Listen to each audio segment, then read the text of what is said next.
Bismillahirrahmanirrahim. Assalamualaikum warahmatullahi wabarakatuh. Di sini kami dari kelompok 6 akan mempresentasikan hasil diskusi dari kelompok kami, yaitu tentang perkembangan pasar modal syariah di era global, di mana kami mengambil judul tentang perkembangan pasar modal syariah berdasarkan tingkat pertumbuhan investor di masa pandemi COVID-19.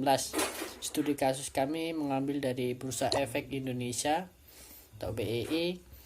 Di sini kami dari kelompok 6 yang beranggotakan, yang pertama saya sendiri Atta Amrullah, kemudian yang kedua Melen, kemudian yang ketiga Nurizkiana Delia, yang keempat Qori Wulandi Safitri, kemudian yang kelima Septia, dan yang terakhir Yusuf Irfan Maisa.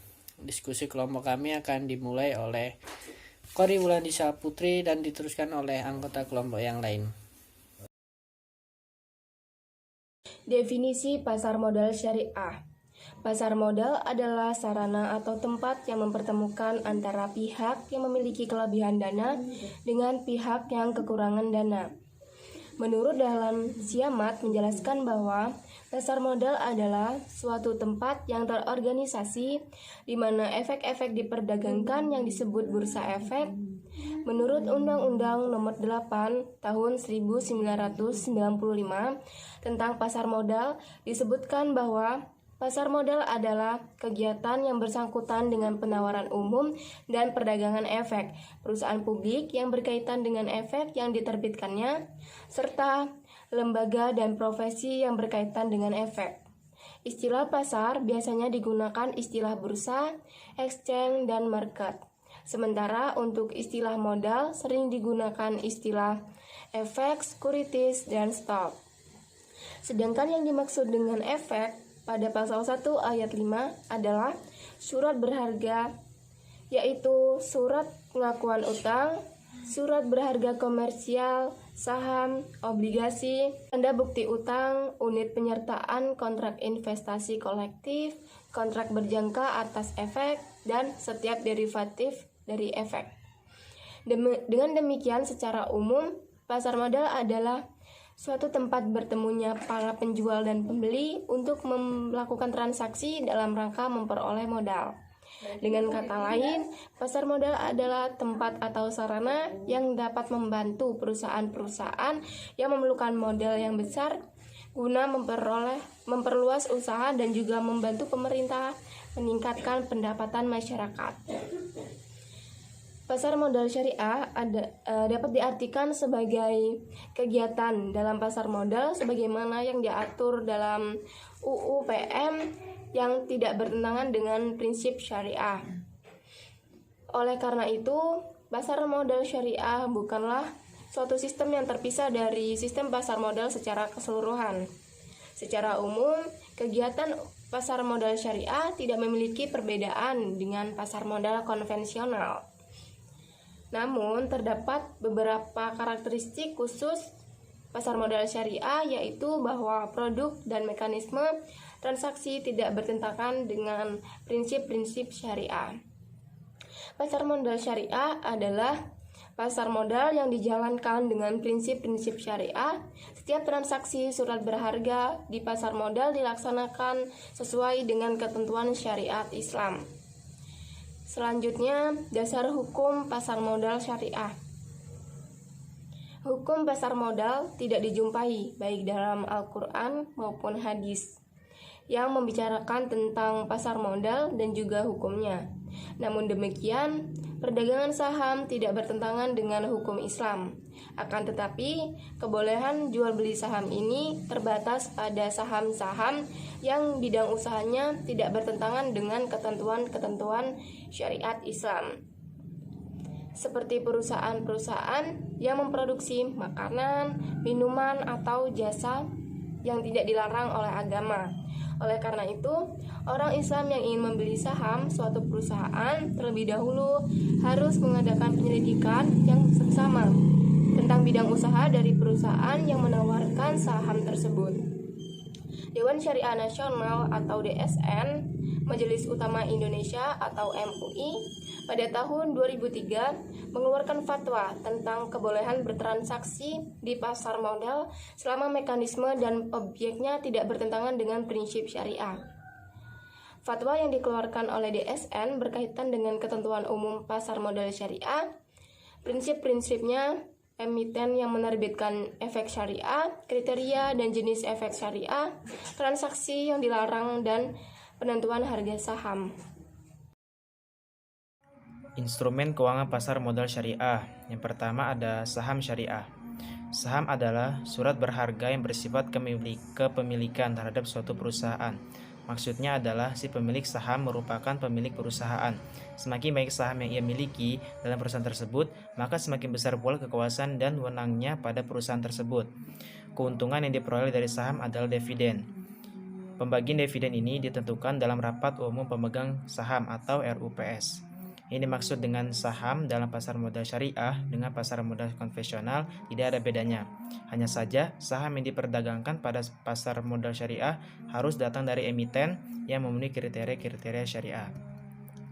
Yang kedua ada obligasi syariah. Obligasi merupakan instrumen hutang bagi perusahaan yang hendak memperoleh modal. Keuntungan dari membeli obligasi diwujudkan dalam bentuk kupon. Perbedaan obligasi dengan saham adalah bahwa pembeli obligasi tidak mempunyai hak terhadap manajemen dan kekayaan perusahaan. Pihak perusahaan yang mengeluarkan obligasi hanya mengakui mempunyai hutang kepada pemegang obligasi sebesar obligasi dimilikinya. Dengan demikian, obligasi termasuk dalam kategori modal asing atau hutang jangka panjang. Hutang tersebut akan dibayarkan pada waktu yang telah ditentukan sebelumnya. Obligasi di pasar modal syariah berbeda dengan obligasi di pasar modal konvensional. Obligasi di pasar modal konvensional merupakan suatu jenis produk keuangan yang tidak dibenarkan oleh Islam karena menggunakan sistem bunga. Menurut Muhammad Al-Amin yang dikemukakan oleh Salahuddin bahwa instrumen obligasi syariah dapat diterbitkan menggunakan prinsip mudharabah, musyarakah, ijarah, istina, salam, dan murabahah. Dengan menggunakan prinsip-prinsip ini, obligasi syariah menjadi tergantung pada prinsip mana yang digunakan emiten. Dalam konsep mudharabah pada obligasi syariah, emiten menerbitkan surat berharga jangka panjang untuk ditawarkan kepada para investor. Emiten berkewajiban membayar pendapatan berupa bagi hasil atau margin free serta pokok hutang obligasi kepada para pemegang obligasi tersebut pada saat jatuh tempo. Dalam hal ini, emiten berfungsi sebagai mudharib dan investor sebagai sahibul mal. Sementara itu, emiten menerbitkan obligasi syariah harus memenuhi persyaratan seperti persyaratan emiten yang masuk dalam kriteria indeks Islam. Yang ketiga ada reksadana syariah. Reksadana syariah merupakan sarana investasi campuran yang menggabungkan saham dan obligasi syariah dalam suatu produk yang dikelola oleh manajer investasi. Manajer investasi menawarkan reksadana syariah kepada investor yang berminat. Dana investor tersebut kemudian dikelola oleh manajer investasi untuk ditanamkan dalam saham atau obligasi syariah yang dinilai menguntungkan. Yang keempat ada suku. Suku merupakan istilah baru yang dikenal sebagai pengganti istilah obligasi syariah atau Islamic bonds. Suku secara terminologi merupakan bentuk jamak dari kata sak dalam bahasa Arab yang berarti sertifikat atau bukti kepemilikan. Sementara itu, Peraturan Bapepam dan LK nomor 9A13 memberikan definisi suku sebagai berikut. Efek syariah berupa sertifikat atau bukti pemilikan yang bernilai sama dan mewakili bagian yang tidak tertentu atau tidak terpisahkan atau tidak terbagi. Yang pertama ada aset berwujud tertentu. Yang kedua ada nilai manfaat atas aset berwujud tertentu baik yang sudah ada maupun yang akan ada. Yang ketiga ada jasa yang sudah ada maupun yang akan ada. Yang keempat ada aset proyek tertentu. Dan terakhir kegiatan investasi yang telah ditentukan. Sebagai salah satu efek syariah, suku memiliki karakteristik yang berbeda dengan obligasi. Suku bukan merupakan surat utang, melainkan bukti kepemilikan bersama atas satu aset atau proyek. Setiap suku yang diterbitkan harus mempunyai aset yang dijadikan dasar penerbit. Klaim kepemilikan pada suku didasarkan pada aset atau proyek yang spesifik. Penggunaan dana suku harus digunakan untuk kegiatan usaha yang halal. Imbalan bagi pemilik suku dapat berupa imbalan bagi hasil atau margin sesuai dengan jenis akad yang ingin digunakan dalam penerbit suku. Jenis suku berdasarkan standar syariah AAOIFI nomor 17 tentang investment suku terdiri dari: pertama, sertifikat kepemilikan dalam aset yang disewakan. Kedua, sertifikat kepemilikan atas manfaat yang terbagi menjadi empat tipe. Yang pertama, sertifikat kepemilikan atas manfaat aset yang telah ada, sertifikat kepemilikan atas manfaat aset di masa depan, sertifikat kepemilikan atas jasa pihak tertentu, dan sertifikat kepemilikan atas jasa di masa depan. Yang ketiga, sertifikat salam. Yang keempat, sertifikat istina. Yang kelima, sertifikat murabahah. Yang keenam, sertifikat musyarakah. Yang ketujuh, sertifikat muzarro. Yang kedelapan, sertifikat musako.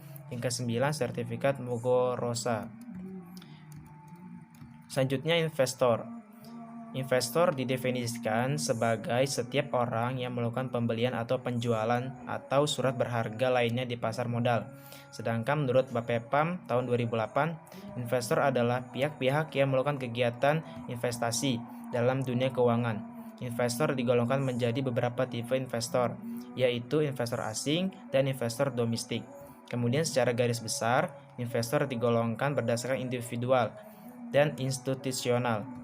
Investor individu terdiri dari individu-individu yang melakukan investasi, sedangkan investor institusional biasanya terdiri dari perusahaan-perusahaan asuransi, lembaga penyimpanan dana atau bank dan lembaga simpan pinjam, lembaga dana pensiun, reksadana, maupun perusahaan investasi. Secara umum, investor adalah orang atau individu maupun suatu lembaga yang menanamkan modalnya untuk memperoleh keuntungan sesuai jenis investasi yang dipilih. Di pasar modal terdapat investor yang sangat beragam. Menurut Halim dalam Tristanto tahun 2004, berikut jenis-jenis investor yang terdapat di dunia pasar modal berdasarkan sifatnya. Yang pertama, investor yang suka terhadap risiko adalah investor yang memiliki sifat agresif dan spekulatif dalam mengambil keputusan investasi. Jenis investor ini suka mengambil investasi dengan risiko lebih besar. Yang kedua, investor yang netral terhadap risiko adalah investor yang memiliki sifat yang cukup fleksibel dan bersikap hati-hati dalam mengambil keputusan investasi. Jenis investor ini akan meminta kenaikan pengembalian yang sama untuk setiap kenaikan risiko.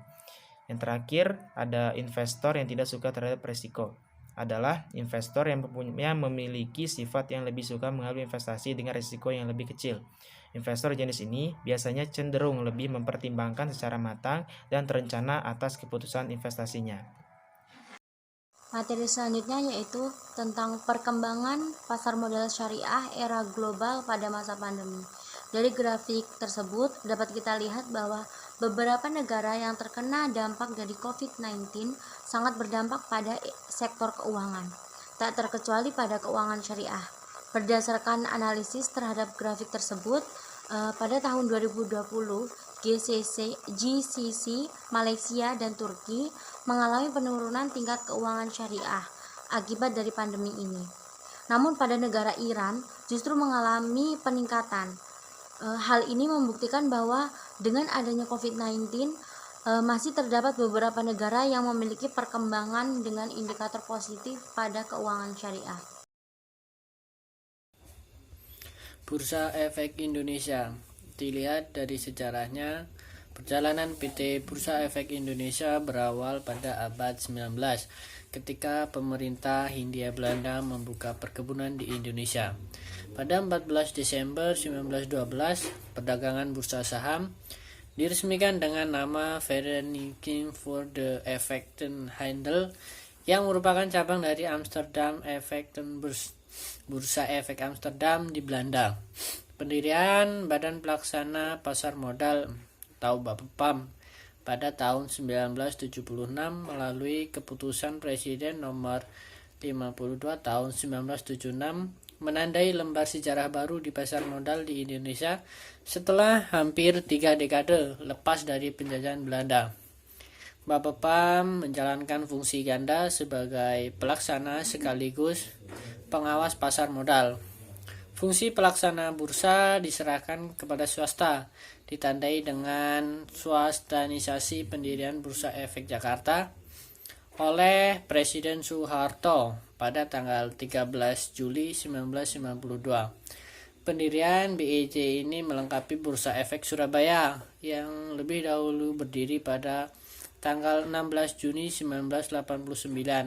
Pendirian PT Bursa Efek Indonesia pada tanggal 30 November 2007 merupakan penggabungan Bursa Efek Surabaya ke dalam Bursa Efek Jakarta. Visi dari Bursa Efek Indonesia adalah menjadi bursa yang kompetitif dengan kredibilitas tingkat dunia. Kemudian misinya adalah menyediakan infrastruktur untuk mendukung terselenggaranya perdagangan efek yang teratur, wajar dan efisien serta mudah diakses oleh seluruh pemangku kepentingan ataupun stakeholder. Fungsi Bursa Efek. Bursa Efek memiliki beberapa fungsi. Yang pertama, yaitu menyediakan semua sarana perdagangan efek. Yang kedua, membuat peraturan yang berkaitan dengan kegiatan bursa. Yang ketiga, mengupayakan likuiditas instrumen. Yang keempat, mencegah praktik-praktik yang dilarang seperti kolusi, pembentukan harga yang tidak wajar, dan insider trading. Yang kelima, menyebarluaskan informasi bursa. Dan yang keenam, menciptakan instrumen dan jasa baru. Tujuan Bursa Efek. Bursa Efek ini mempunyai tujuan, yaitu untuk menyelenggarakan perdagangan efek yang teratur, wajar, dan efisien. Bursa Efek juga menyediakan sarana pendukung serta mengawasi kegiatan anggota Bursa Efek, menyusun rancangan anggaran tahunan, dan penggunaan laba Bursa Efek dan juga melaporkannya ke OJK. Selanjutnya adalah pertumbuhan investor pasar modal syariah di Bursa Efek Indonesia, di mana yang kita ketahui bahwa pada tahun 2020 ini berbeda dari tahun-tahun sebelumnya, di mana perekonomian global maupun perekonomian Indonesia ini sendiri mengalami tantangan yang sangat luar biasa akibat adanya pandemi COVID-19 ini.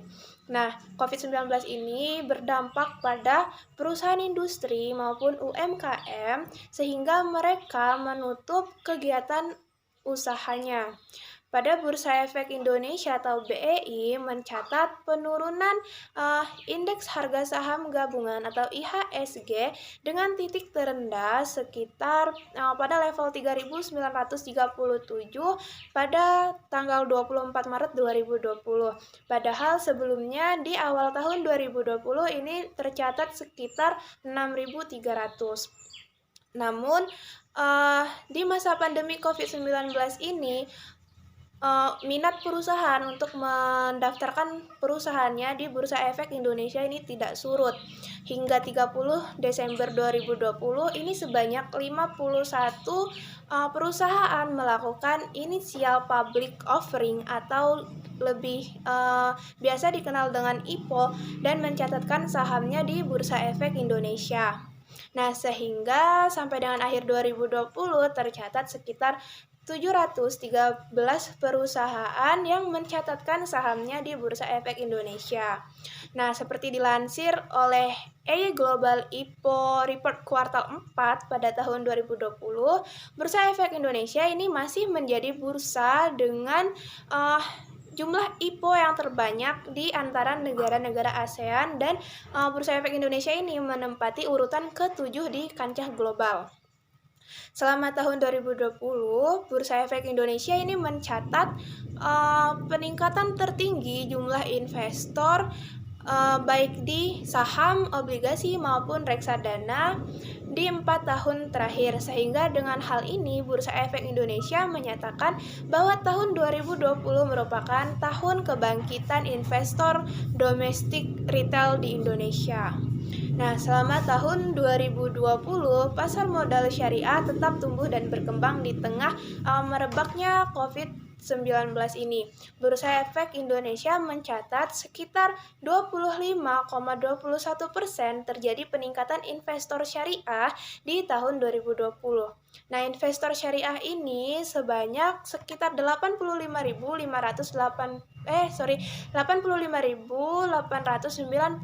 investor dibandingkan dengan tahun sebelumnya yang hanya sekitar 68.599 investor. Nah, baiklah, kita bisa melihat nih dari data yang sudah disajikan bahwa dari data tersebut dapat kita lihat di tahun 2020 ini terjadi penurunan indeks harga saham gabungan atau IHSG dibandingkan dengan tahun 2019. Namun hal ini berbanding terbalik pada transaksi pembelian saham, di mana transaksi pembelian saham ini meningkat karena terjadinya peningkatan jumlah investor di tahun 2020. Jadi sepanjang sejarah, pasar modal syariah di Indonesia ini aktivitas investor retail domestik dari sisi harian dan bulanan tertinggi adalah di tahun 2020 ini. Nah, meskipun pandemi memberikan dampak yang negatif, namun penerapan work from home ini justru mendorong terjadinya peningkatan rata-rata single investor identification atau disebut dengan SID. Nah, untuk rata-rata SID per hari di tahun 2020 ini meningkat sekitar 73,62% menjadi 94.704 dibandingkan dengan tahun 2019 yang hanya 54.547. Sedangkan pada rata-rata SID per bulan meningkat sekitar 57,92% yang aktif per bulannya dari 186.102 SID di akhir tahun 2019 ini meningkat menjadi sekitar 293.886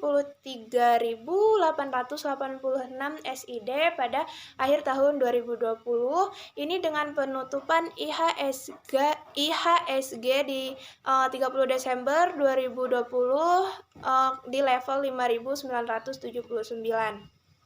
Nah, dari hal ini dapat kita simpulkan bahwa meskipun pandemi COVID-19 ini berdampak negatif pada perekonomian, namun pada kegiatan pasar modal syariah justru ini mengalami indikator yang positif sehingga perkembangan pasar modal syariah di Indonesia ini meningkat dalam segi pertumbuhan jumlah investornya di tahun 2020. Faktor-faktor penyebab meningkatnya minat investasi. Faktor yang pertama yaitu pengetahuan masyarakat tentang manfaat investasi. Pengetahuan masyarakat tentang investasi dan saham menjadikan motivasi tersendiri terhadap masyarakat, sehingga membuat minat masyarakat terhadap investasi menjadi meningkat. Walaupun yang kita ketahui pada masa pandemi, keuangan masyarakat itu sangat sulit, tetapi masyarakat sadar akan pentingnya memiliki tabungan untuk masa depan. Faktor yang kedua yaitu ajakan dari media sosial. Seperti yang kita ketahui pada tahun 2020 terdapat pandemi yang menyebabkan seluruh masyarakat Indonesia diwajibkan untuk berada di rumah agar memutus rantai penyebaran virus tersebut. Dengan adanya kewajiban tersebut membuat masyarakat lebih banyak menghabiskan waktunya itu dengan menggunakan media sosial. Media sosial yang paling banyak digunakan yaitu Instagram dan TikTok. Dari Instagram dan TikTok muncullah video-video influencer atau selebgram mengenai investasi. Mulai dari pemahaman tentang investasi atau ajakan untuk mulai berinvestasi. Dari video-video tersebut banyak mempengaruhi masyarakat untuk ingin mengetahui apa itu investasi dan saham, sehingga masyarakat memperdalami informasi tersebut sehingga masyarakat akhirnya berminat untuk menjadi investor. Faktor tersebut merupakan penyebab meningkatnya investor pada masa pandemi. Yang ketiga yaitu work from home. Saat pandemi COVID, banyak karyawan-karyawan yang diwajibkan untuk bekerja dari rumah atau work from home. Demikianlah presentasi dari kelompok kami, kurang dan lebihnya mohon maaf. Kami akhiri, wassalamualaikum warahmatullahi wabarakatuh.